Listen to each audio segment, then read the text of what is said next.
Good evening from Vietnam. Good morning to you, Scott. Thanks a lot for spending your morning joining our Inside Sharing and share your stories to our global audience. And on behalf of the listeners around the world, we want to say thank you. Thank you. I'm honored to be here. Scott, I really look forward to seeing you in Vietnam in November, the late of November. So make sure that you put in your busy schedule time to see my family, okay? Not only me. Okay, maybe you could pick me up at the airport and then we'll make sure it happens.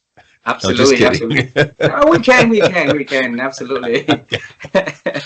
Hey, Scott, in our culture, and you've been spending a lot of time in Asia. You know, it's very honor for our audience to have you to do a little introduction about who you are and the works that you are doing. Can you do that first, please? Sure. I think the best way is probably to start with how I got into the speaking industry and then what took me to Asia. I started in 1984. And I know I don't look that old, but I ran into, at the time I was president of a sales organization called Sales Professionals. It's a sales networking group, and Cabot Roberts spoke to our group one morning. Cabot Robert is the founder of the National Speakers Association, and on the way to the airport that day, he told me I had a unique style and I should be a professional speaker. At the time, I didn't realize he said that to everybody. So before I realized that, it was too late. I quit my job I was in sales and marketing at the time, and quit my job and went to work for a professional speaking company. And in 1985, I became a full-time professional speaker. So for the last 39 years, it's hard to believe, that has been my profession. I am one of those rare breeds that started as a professional speaker before I had much to say. Um, but then I started doing a lot of research, and the market defined me as a motivational humorist. So sometimes I'm introduced as a comedian, which then you're in trouble, because as a comedian, your sole purpose is to make the audience laugh. As a motivational humorist, you have a way out. So if they laugh, it's humor. If they don't, it's motivation. So there's an escape route. Oh, you didn't laugh? Okay, you should be motivated then. Anyway, so I started before really the internet, and where you could create a social media footprint. So I really was kind of a jack of all trades at the time. I did a lot of sales training. I did a lot of after dinner humor type programs. I did for many years a humor in the workplace program. And then I worked with the Singapore government for 20 years. A little later in my career, and starting in 1999, did a program called How Do Leaders and Managers Engage Staff with Humor. But most of my stories start with a woman. So in the late 90s, I was doing a program called What's So Funny About Being Single on a cruise ship. And I had my cabin steward was from the Philippines. She had just graduated from hotel restaurant marketing school, and I I called my after I had never really had that much exposure to Asia at that point. That was 1998. Um, called my friend Abe. I said, hey, who was doing some programs with the Singapore government. I said, I think I've fallen in love. Um, can you introduce me to your client at the Singapore government, which would give me an excuse to go to Asia to visit this young lady? So he did, but it took me about a year for my first program with the Singapore government, which led to about 20 years of working with them. And then, but by the time I got over there, she was married, had a kid on the way, but I discovered Asia. So that's how I got over to Asia. And then I served as president of the National Speakers Association here in America, right after Mark Sanborn. I know you know Mark, and so we had it was wonderful for us to serve back-to-back terms, or for me to follow Mark for that, because we're very close friends, and so we really had a chance to work on some projects together. And one my biggest project for the year was the Global Speakers Summit in Singapore. We had 300 speakers from around the world come to Singapore, which really opened up a bit much bigger market for speakers from around the world to come to Southeast Asia. And I've been in that space ever since. I speak a lot, but in 2008, I founded Together We Can Change the World with a good friend of mine, Janice Stanfield. So now, fast forward, I'm covering a lot of years in a short amount of time. But so now we do 2 speaker tours a year where we bring speakers and authors from around the world to Southeast Asia to raise money for our vision or our mission, which is to educate and empower less fortunate children and women. So you can ask me any questions along the way, but that's in a nutshell, I guess. That's how I got over to Asia, and but I have changed my brand along the way. In I guess it was 2000 and maybe 2012, I started writing books on how celebration impacts productivity and performance. So and the purpose of that, so it's more of how to create a happier, healthier culture, basically. But the reason for doing that was I wanted to have a calling card, those books, and speak so that I was able to get into really just about any HR conference around the world. But mostly for me, for Asia, so then I could partner with promoters of these conferences to bring in my friends and global thought leaders, so that our Together We Can Change the World tours would have more credibility, and we could raise more money for the causes that we serve. And now we have over 20 causes in 6 countries, and we're coming to Vietnam for the very first time with quite a stellar group of speakers, many from Colorado. So that's how we started this program, that I'm on my way. And so I look forward to meeting you face to face in just about a month's time. And now just about a month's time. So the event in Vietnam is happening in April of next year, right? Correct. So we're recording this in mid-October. So what is that? About 6 months. 6 months from now. Okay. Yeah, even less than that. Right. Okay. Scott, you have a phenomenal career journey that you introduced to us in about 5 minutes and 30 seconds. It's not fair for our audience. All right. So we're going to dive deeper into your journey, and let's start by traveling time. Would you like to travel time with me? Oh, let's do it. You have like a little time capsule or spaceship or something, or? Yeah. Let's go. If we have a door, and let's travel through that door. Okay, imaginary door. So when I was little, I wanted to become an astronaut.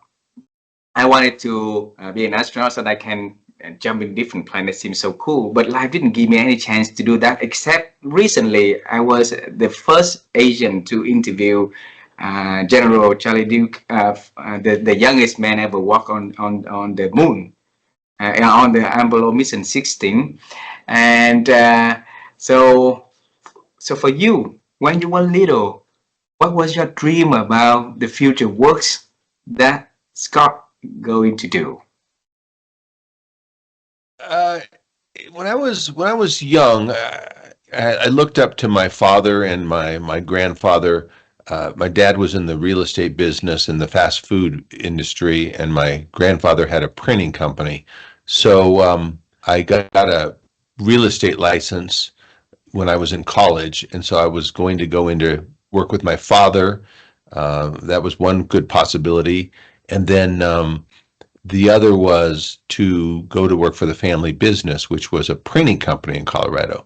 So I always figured I would probably, I'm very close to my family, would work in one of those, and I did. I went to work with my dad for a little while. Became the marketing director of a company called Duff Smorgasbord. It was a all-you-can-eat restaurant, and so I was their marketing director, and then I went to work with my mom's side with the printing company, and that's where I was when I at the ripe old age of 24, when I was with sales professionals, a side sales networking organization, where we had the motivational speaker every Tuesday, and that's how I got into professional speaking. So, but as a kid, I just figured it was probably going to be real estate or one of the working for one side of the family, and I had the opportunity before I became a professional speaker to do both. Wow. So I think that is so on that event, how did you get into the event that that you met the president of the NSA, and that's where he paved the way for you, the dream for you, the seed for you to become a motivational speaker yourself. What happened on that day? Well, so the sales professional organization, it was actually called SWAP, Wow. salesman with a purpose, but it's a sales professional. So we had there was 10 different chapters in Denver at the time. So I had heard Cabot Roberts speak at our sister club, the Downtown Denver Club, on a Monday afternoon, and was so impressed with his talk that I went up to him afterwards. I said, "Hey, I am the president of the Southeast SWAP, and we meet tomorrow morning at 7:30. When are you leaving?" He goes, "I'm leaving about 9:30." I said, "If I picked you up at your hotel and drove you to the airport afterwards, could you speak to our group?" And actually, it was probably a little later than 9:30 we was leaving, because our meeting didn't end until 9, so it would have had to be probably 11. Anyway, for those of you doing math on the program, I want to be accurate, more accurate. So I picked him up at his hotel. He came to our meeting, and as president of the group, I would always start off the meeting with a poem. I was known as the SWAP poet. So I would, for example, it would be like, you can be 33 years old and over the hill. You can be 90 going on 29. Age isn't living a matter of years. It's only a state of mind. So take care of yourself and think young. Make love and laughter part of the plan, because the best thing in life is to die young, as old as you possibly can. So I would write a poem every week, and then at the time, I would summarize the speaker's talk in a humorous poem and read it for the speaker as a tribute to this when they were finished with their talk. And Cabot had a lot of humor, and it was a great speech, so it was easy to write a poem for him, and that's why he thought that I had a unique style. But like I said, he was the world's the best cheerleader in the world for the National Speakers Association, because he believed in it so much. So he became my first mentor. I feel so grateful that we talk about Cabot. We have a day every year called In the Spirit of Service, but it's really in the spirit of Cabot, because he was our founder, and he instilled the abundance philosophy in me. And for speakers, which now we have 17 member associations. I think that's a number. We may be up a few by the time your listeners hear this. 17 associations within the Global Speakers Federation, and we all live by the motto that let's share our trade secrets. Let's help our fellow speakers become better, because we're not competitors, because really competition or collaboration is really today's competition, or competition is today's collaboration. So if we help each other get better, we increase the size of the pie, because there will always be enough to go around. So instead of coming from a scarcity philosophy, we have an abundance philosophy, and that has, having that philosophy has led to a wonderful 39-year career for me. Wow. And did you ever ask him why did he decided to take you under his wing and be your mentor? I just didn't give him choice. I said, here's what you're going to be doing for the next couple of years until I become a success. So he worked on me till he died, and then and I'm still looking to become a success. Yeah, he was such a cheerleader, and I was, being a young kid at the time, and just having a lot of passion, and I loved his philosophy. I think we connected because we're both connectors, really. And I think as you would find in your journey that we like attracts like, and we love to spend time with people that are going to that like to drink our Kool-Aid, or that really that can spread the word, in this case, the word of abundance, and really, making the world a better place to live. And so, I was a great cheerleader for that as well, and I have been my entire life. So Scott, your dream when you were younger was either become a real estate or working in the printing company as family business, right? And the moment you met him, you changed the career trajectory completely. So what did the people next to you say about that movement? I'm laughing because it's my mom Ah, at the time. Well, she's still my mom, but she called my friends, my closest friends that I grew up with, and she said, "You got to talk to Scott. He's lost his mind. Here he has this wonderful opportunity with the family business, and he's doing well. He can sell. So can you talk to him? I mean, what is he thinking? He can become a professional speaker. What does he know?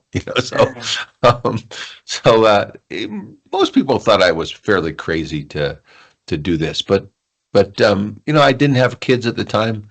Oh, still don't have kids now that I think about it. So there was not a huge risk. Yeah, I made a little bit of money in sales at the time. So I went out and created a career, and eventually my mom became my biggest fan. It just took a little while because at first it did seem like that it was kind of a crazy move. You don't see too many speakers that just start out as professional speakers. Usually they come from journalism or politics or success in business, but I had none of that. So yeah, so it was a so what message did you talk to yourself for you to quit the job and go with that passion? I mean, fortunately, my self-talk has always been very positive. I believed I would be successful. I come from I was lucky. I come from a lucky gene club. My dad was a successful entrepreneur. My other side of the family was as well. So it was already instilled in me that that we could have what we wanted, that we could create. We make positive choices. So the self-talk was just positive. That hey, what's the best way to make this thing happen? And in the speaking business, and I think in most businesses, it comes down to two things. It's, do you have a relevant message, or do you have a product that people want to hear? And what's the best way to get in front of the right prospects so that they can take advantage of whatever your product or service is? So it was a pretty simple formula at the time. Speaking business has become more complicated with social media and it's we've moved up. When I started, we were in the infancy stage of professional speakers, pretty much, and now we're in the mature cycle. So it's a lot more difficult today, but the principles still are the same. And so I just focused on those two things: creating a relevant message that people want to hear, and then I'm just got out. I majored in marketing, and I love talking to people. I'm an extrovert, so it was easy to form the relationships, and with that abundance philosophy of you give before you get, and you just ask yourself the question, what can I do for others, as opposed to what's in it for me. Even though your prospects are always the WIIFM, what's in it for me philosophy. You have to make sure that you look through their eyes when you're selling anything. But if you could really put yourself in another person's shoes and say, okay, what do they consider value? How can I give as much as I possibly can? And then the law of reciprocity kicks in, that people want to help you, and it's a pretty simple life philosophy, and it works. So Beautiful, beautiful. So bring us back to those days, 39 years ago again, okay? So describe a typical day for Scott back then, for him to learn those two simple things to become a professional speaker. So a typical day would be early in the morning, getting on the phone and dialing for dollars.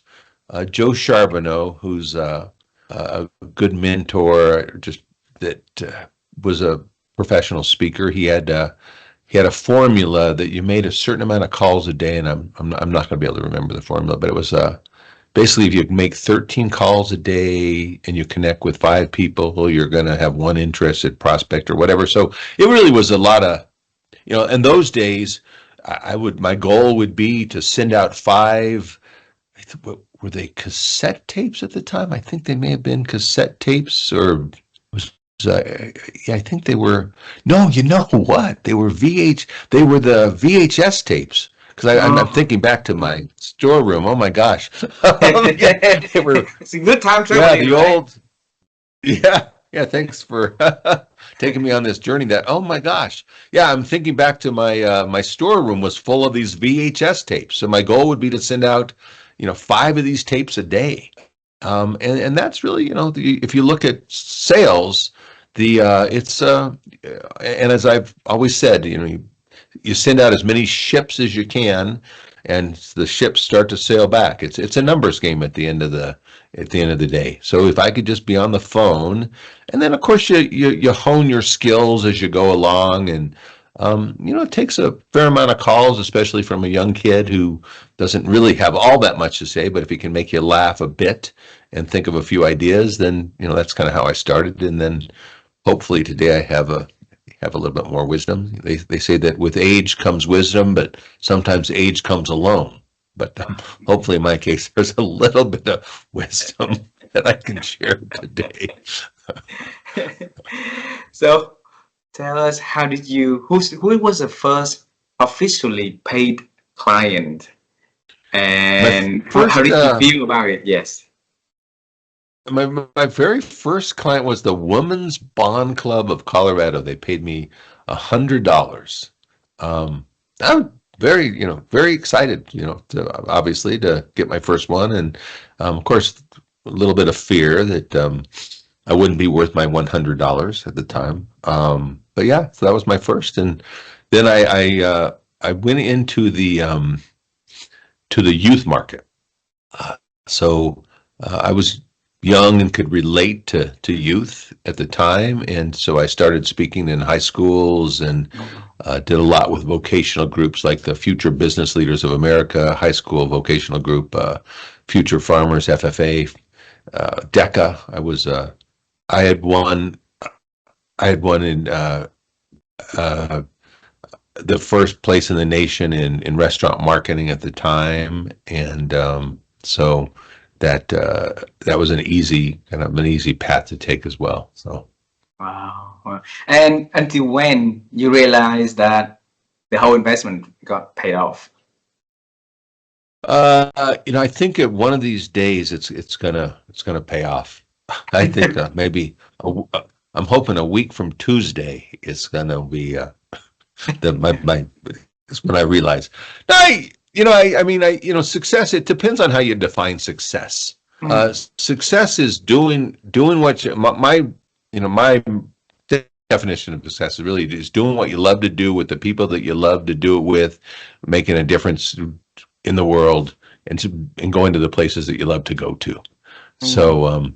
So I've always done what I love. You never work a day in your life if you love what you do.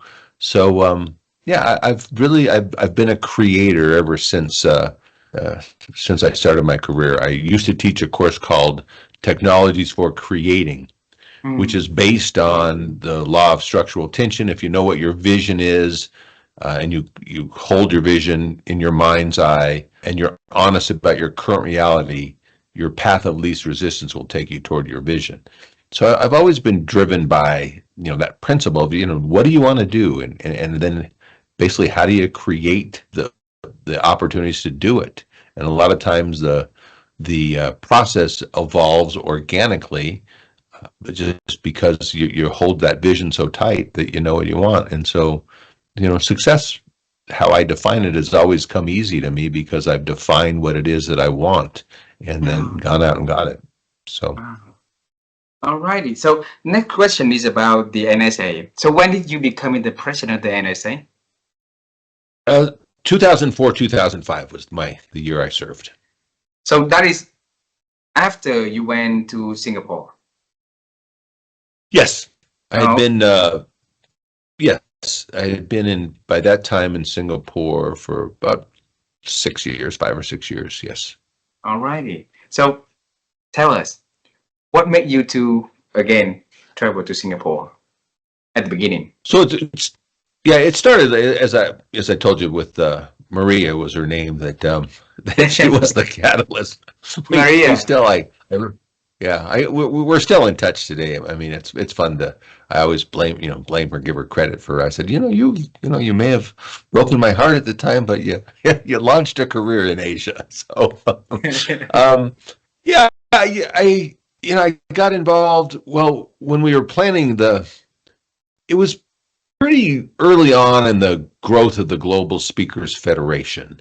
And APSS had just been around for 1 year at the time. They weren't members of the Global Speakers Federation. Neither was Malaysia Association of Professional Speakers or the Professional Speakers Association of South Africa. So all three of those associations came into the Global Speakers Federation as we put together the Global Speakers Summit in Singapore. But that was I had been to a conference in 1999 with Tim Gard and Steph Duplessis and Ed Scannell was there, and it was this meeting professional conference. It was an organization called SIMPA, the Connected International Meeting Professionals Association, and they had a speaker showcase. And it was basically celebrating the industry with a speaker showcase. And I thought, and the conference itself was a disaster for a lot of reasons. Starting with, they promised 300 meeting planners, and I think about 5 showed up. But the idea of this celebration of the meetings industry and the speakers being a part of that, and I had started in 1988, I became president of the National Speakers Association of Colorado. And one of the things I did that year is I started what's called the Meetings Industry Council. And then we ended up kicking off about 30 of them around the United States. And ours, how many years is that? 36 years later, we're still very viable. In fact, we bring in about 1,200 people for our big event every year. So I was already an industry guy. When I was a chapter leadership chair under Tom Winninger, who was president at the time, and his theme for the year was sculpting the industry. And so I helped all these chapters really become part of instead of just being part of the speaking industry, becoming part of the meetings industry. So when I was in this program in Bangkok, that's where the seed was planted for this Global Speaker Summit. I was like, wow, let's celebrate the industry. So we did a showcase along with this first Global Speaker Summit. We had 300 speakers. We involved a lot of HR directors, a lot of meeting professionals, promoters. And so it really was the first Global Speaker Summit was a big celebration of the industry, and so it was, and that just fueled my desire even more for global speaking. And but the market has come fairly easy for me. They seem to understand my humor in Asia. Obviously, over time, you hone in a little bit to make sure that you're connecting. But yeah, so it's been a wonderful market. So helping grow the global pie has been very special to me. And then also, making a good living in Asia. Part of my revenue coming from Asia, which has led to a lot of speaking in the Middle East, because they come to conferences in Asia, and then it leads to speaking in Dubai and Kuwait and Bahrain and Brunei. So some of those areas as well. And then, eventually the mission has then led to wanting to make a bigger difference. Really, my philosophy is if God gives you resources, then we need to share those resources, and we need to do what we can to better the planet while we're still on the planet. So these days I'm moving a little. Yeah, I want to do 20 paid speeches a year is all, and I spend probably 80% of my time on the foundation these days. So that's where I've chosen to spend. Together we can change the world, right? All right. Yeah. So let me bring you to that moment for you to decide that 2008. But I will skip that a little bit. I will want to go to the next one first. So you said that in 2011 you start to write your books. Yes. Okay. Right. Right. And Yeah. and Yeah. I mean, and right. no. Well, no, I had written books ahead of that time. That's when I Oh, changed. I had written some books. My books, I had written a book called Happily Ever Laughter, Using Humor for a Change, uh, Punchlines, Pitfalls, and Powerful Programs. So my books were more based on humor until 2011 when I changed my brand to really the employee experience slash uh, also customer experience. all So right. that's when I made a major change to get into the employee engagement space, if you will. I got it. So what made you decide to go in that to that change? Yeah, I was on a I was the strategy really was, how can I make together we can change the world more viable? How can I, the model of together we can change the world, maybe that's a good place to start, is Um, we serve two masters. I mean, the number one mission of Together We Can Change the World is really to give sustainable skills to less fortunate ladies that have been marginalized, that have been victimized in some way, or just come from a very poor community, to give them the skills to where they can support their families, to build confidence, competence, and character, to really be self-sustaining, confident members of their community and really help their community. So mm, what we've learned in the 16 years we've been around is computer centers, and teaching them computer skills is really the best way. They may not have drinking water at home necessarily, but if they have an internet connection, they can get on and compete and do graphic design, and they can learn marketing skills and video editing and that type of thing. Um, mm, so that's really the number one goal, is to really serve these causes. And when we come to Vietnam, we'll be working with the May Tom Center in Ho Chi Minh City, and Viet Harvest, which is, I don't know if you know of that wonderful organization where they take food from the hotels and restaurants, and they serve it to those in need, orphanages and women's shelters and those kind of things, mm, like kind of places. So that's the number one. But the other thing is also to help uh, global speakers bring their brand to Asia. So mm, we put them in front of leadership conferences of anywhere between 100 and 600 people. Is our largest conference that we've done in Malaysia, so that they have a chance to spread their wisdom, but with realizing that the part of our mission as professional speakers is to give back, is to really make the world a better place. At mm. the Global Speakers Summit, we just had the Global Speakers Summit in Bali, Indonesia. It's the first time it's come back to Asia in 20 years, and it was a very special time for me because Janice Stanfield, my co-creator in Together We Can Change the World, she wrote a song for the first Global Speaker Summit called "I Cannot Do All the Good That the World Needs, but the World Needs All the Good That I Can Do." So she Wow. performed that she performed that at she started with that. The first three Global Speaker Summit, she performed that song that she had written for the first Global Speaker Summit, and we Oh, did it again with dancers from an orphanage that we just built a computer center for in Bali, Indonesia. So that was pretty special to be able to kick off the Global Speakers Summit that way this year. So wow. Then I'm curious. Did you end the conversation, the event by a poet? I'm sorry, by Did you end the event by sharing a poet, a oh, poem? they didn't invite me back up, but no. Yeah, it's fun. I used to, I used to write song parodies and poems. I don't do it quite as much as I used to do it, but thank you for the reminder that I should start or continue to do that. That's something I do love.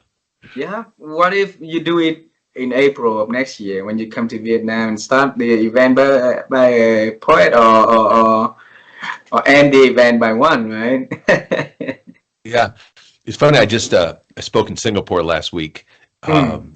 and the my buddy Shep Hyken was telling me about this app called Suno, or it's suno.com, suno.com, where basically you put in up to 200 words on a person or a situation, and it'll write a song for you, and it'll have a original beat and tune. And I'm like, wow. I mean, I don't even need to write anymore. So I did this in the program for the general manager of this hotel, and it was very, very fun, especially because if those 200 words get into their idiosyncrasies and imperfection, and you poke a little bit of fun, those songs are really very special. So Easy word now, huh? So was Shep with yeah. you, or you just went to Singapore alone? No, Shep. No, yeah, we were just chatting. Actually, at the time, I was in Singapore, and Shep was actually, where was he? He was in Doha for Customer Service Week, is where he was. But Shep and I'll see Shep before I see you. Actually, Shep and I are doing a program for at the CX Summit in Malaysia. So I'll be there with Shep, and where I was just chatting with Shep a little earlier this morning that we're looking to do a program for the Malaysia Association of Professional Speakers. We hope that comes together, but while we're both in Malaysia. So yeah, Shep and I are good buddies for many years. Beautiful, beautiful. If you guys travel together to Malaysia or Singapore, so let us know. So I would love to fly there to see you guys both in person. Also, I interviewed him about years ago. Yeah. Yeah, the dates of the conference, Shep flies into Malaysia on the November 12th. So the conference is the 13th and 14th of November in Malaysia. I November 12th, I have planned book already for 2 friends traveling from Canada. I wouldn't be able to do, but yeah, they're always next time, right, Scott? So But I want to bring you and Janice back into 2008. And even earlier than 2008, because the co-founder of the program, Together We Can Change the World, her name is Janice, right? Jana Stanfield. Okay, yeah. How do you spell the name? Jana. Used to be Janice, but she changed it to Jana. So Jana, no. You decided to do that. Oh, hey, Scott. Why did you both decide to form this nonprofit organization? So like most things in life, it's an evolution. We had been, I at the time had I think like 2000, well, it would have been 2007, was speaking for Alcatel-Lucent in Cambodia, and they had the senior VP at the time had brought their 100 top leaders from Asia Pac to Phnom Penh. It was when the .com bust was happening, and all the tech companies' stock prices were plunging, and he brought his 100 top leaders to say, look, there's a lot more important things in the world than falling stock prices, and we spend a day in the killing fields in Phnom Penh, and then we spend a day building houses, and I was like, wow. And I just, something profoundly hit me that, we need to do more to make this world a better place. So there's so much need. And, I'm so fortunate to be from America and to have not worry where my next meal is coming from. And Jana had been doing work in Bali with orphanages there. And so we said, let's find a promoter in Asia, and let's bring some of our speaker friends to Asia, and do a speaking tour and raise money for some of these causes in Asia. So we found some causes, and we had 6 on our first tour, and it was so fun. It served as a mastermind group. We raised some pretty decent money at the time. We thought it was good money, I guess. And it was this model was so so impactful to us, that we said, oh well, let's continue to do it. So we did another tour, and then we became a 501c3, a nonprofit organization based here in Colorado, since that's where I'm from. Partnered with another organization at the time. We became we used Give to Asia as a $1 billion organization that really follows the money trail, basically.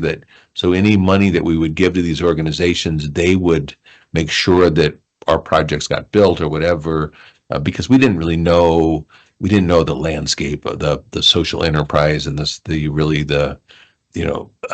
enough to make sure that really that the money that we raise, and we surely wanted to be fiscally responsible, would fall in the right hands. So we did that for a couple of years, and then we learned the landscape, and then now we do it on our own, and we have partners in every country, and we invest in champions, and we provide organizations that support, but they have to jump through a few hoops to make sure it happens, and total fiscal responsibility. We're religiously inclusive, and we have to have English-speaking leadership, and really a champion that we really feel their heart, that they're there to make sure that they're less fortunate get the skills they need to make the world a better place themselves. So, so if our listener, if anyone wants to be part of this beautiful journey that you and Jana has been developing and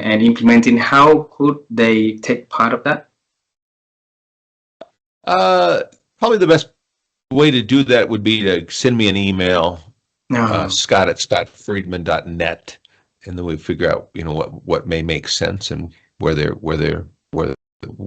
at, and so we could figure out some way to involve and maybe help with a tour or something.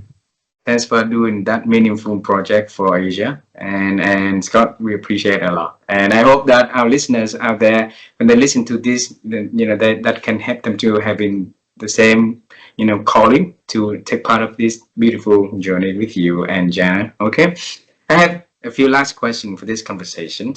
Okay, and my wife and I, like you and Jana, you help the unfortunate girls to have the skills so that they can, they can take charge of their lives, right? My wife and I, for the last 4 years, we've been on the quest to help people to take charge of their life in different venue by improving their ability to think. Because that, to us, thinking is very important, and our ability to think these days has been diminishing for so many noises out there. So every opportunity like this, having this conversation, I will ask the same question. The question is, Scott, over the years, how have you been improved your ability to think? Let me think for a minute on that. I'm improving my ability right now just by thinking about it. I think our thoughts, as we mature and we realize what our mission is in life, then our thinking hopefully becomes more strategic, but it's grounded in service for me. So I'm always looking to improve myself. I've gone to 38 straight national conventions for the National Speakers Association. So I think professional development, and especially in today with the age of AI, the game is changing, and we have to really be careful, because as you and I just talked about with this, like Suno.com is a great example. I mean, it makes it, here I used to write a lot of songs and spend a lot of time. Now you can put in 200 words and you get your own song, and you don't have to really think about it anymore. The calculator made us, we didn't have to do the flashcards. You had a calculator. Now we have MapQuest or Waze around the world, right, where we don't have to really think about where we're going. So it's so important today to make sure that we're continually learning and to dive into our thought process. But through professional development and really, being an active listener. There's such a difference between hearing and listening. Hearing's a physical act, listening's a mental act, where to really actively listen, we listen to understand, and that you have to be a thinker in order to really be a good listener, because you have to interpret what the person is really saying, and what's the message behind what they're saying, or what's the intent. Wow. Well, the next question, Scott, and thanks for sharing your secret of thinking. Okay, the next question is about the humor. because motivational humorist, right? And I think that in this busy world, we have so many things that distracting us to be having a little fun here and there. So how can I and the audience develop a little sense of humor like you have been having and keeping sharing it? It starts with yourself. I mean, the highest form of humor is the ability to laugh at yourself. The lowest form of humor is making somebody else the target of a joke. But if you can laugh at yourself, in a sense, what you're saying is you accept your flaws and your foolishness and your imperfections, and then people can't laugh at you; they have to laugh with you. So it's really, I think that's the key, is to learn how to accept yourself, learn how to laugh at yourself. That's where it starts, because then it opens up your mind to looking for the humor around in life. You don't take life too seriously.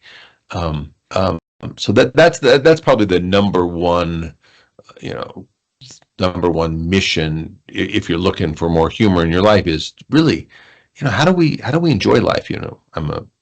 You mentioned early, before we started the conversation, about me being the chief celebration officer. It's like, you want to celebrate life. You want to talk about what's good in life. And there's way too many opportunities to focus on what's not working and all the divisiveness that's happening in the world and the wars and whatever.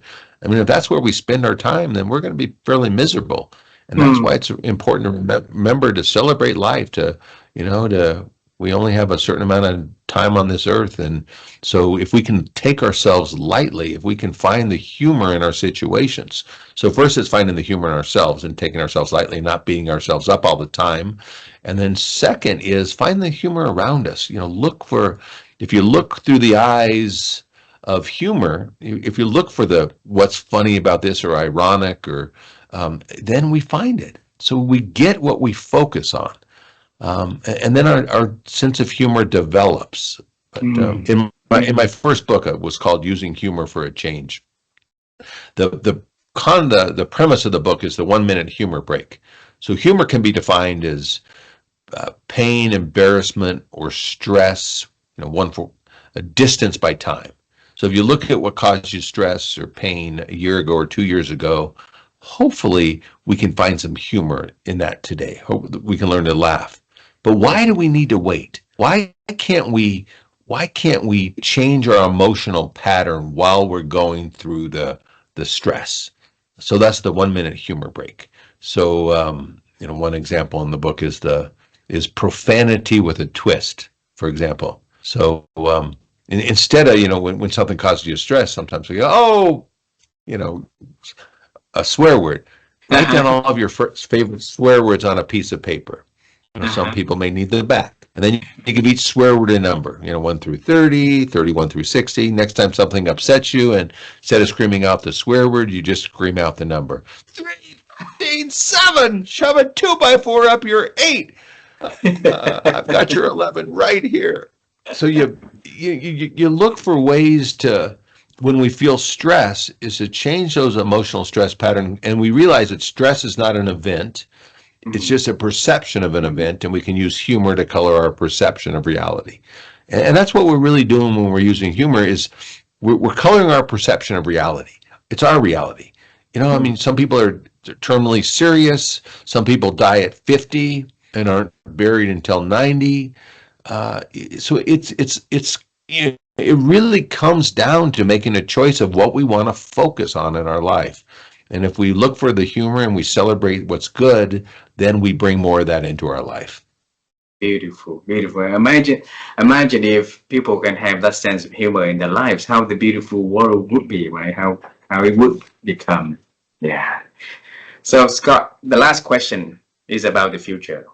Because if we travel the past already, we talk about the past, the present. It's not fair we don't talk about the future. So is there any specific thing that you are focusing on that you want to share with us so that we can celebrate with you in advance? Thank you. I appreciate the question. Yeah, I think, going back to the spirit of abundance, what can we do if, the quickest way to cheer you up or cheer me up is to cheer somebody else up.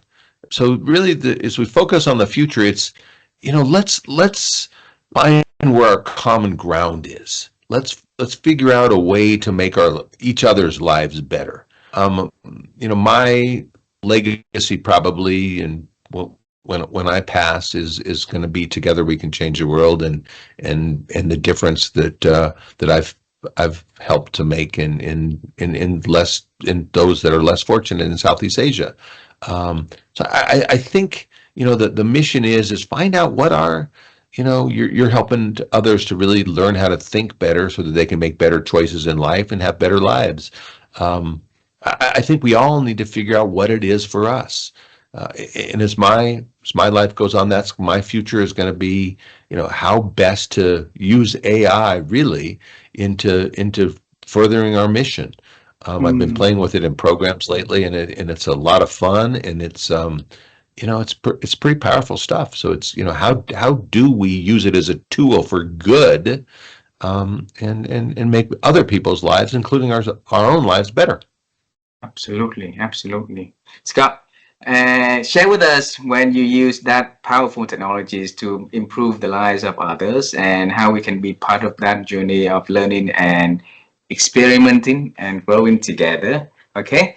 And thanks a lot for being so nice and not to sleep over at night and to join our show and sharing your stories to our global audience. And on behalf of the listeners around the world, once again, I want to say thank you and wish you all the best with their upcoming events. And see you in November and see you in your cruise in October, in April of next year. Okay.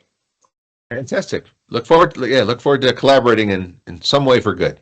All right. Thank you very much. Thanks for asking me to be on the show. Been a pleasure. Bye bye, my friend. Thank you.